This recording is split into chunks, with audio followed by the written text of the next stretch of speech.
We're in the 97th year of Wildcat football. It had to start somewhere, but it's so long ago, there's none of us around that can remember that 1913 season, other than we beat Dothan one time in that season. Found out a couple of weeks ago that this stadium didn't cost the school system not a dollar. It was all donated, and the stadium was built the same year the Ozark Eagles Stadium was built, and people that donated didn't want our stadium to look exactly like theirs, and they wanted this curve you see in this section, this concrete bleacher. And the Inco engineer, I think Mr. DeJarnett was the engineer, and he said it just wasn't possible. Dan Pittman and Henry DeJarnett. And so somebody got an idea how to do it. So our stadium has this curve in the concrete where the Ozark Eagles don't have. And back in the 50s, the temperature in the game by that 6th, 7th game would be so cold, and finally toward the end of our senior year, quarterback club, we were able to buy a cape, a long heavy blue cape that we could people on the bench, and when you come out of the game, and you could put that on to try to keep warm.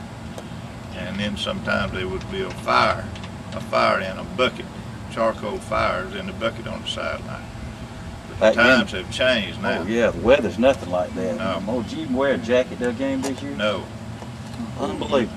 The track, I remember, you know, it hadn't, relatively speaking, it hadn't been paved all that long, what, probably 30 years.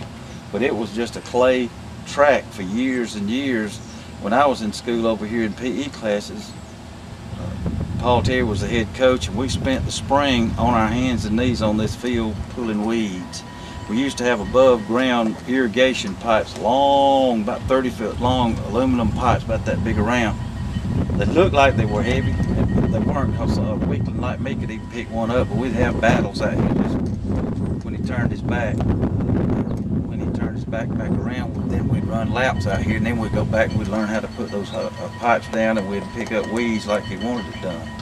Then I can remember one thing that happened, and Coach Bacon didn't ever want it told, but when they resodded this thing, I believe in the early 1990s, the same outfit from Tifton, Georgia that had done baseball field in Atlanta came and did it, and when they did, they found out the goalpost in the east end zone was 4 inches off, and always had been.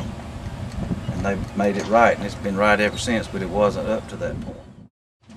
A lot of people may complain about not using this stadium, or why we're spending so much money building a new stadium or building a new high school. Well, the morning of March 1st, 2007, this was a fine stadium. We had a fine high school. Nobody was talking about building either one of them. Didn't have any choice that afternoon.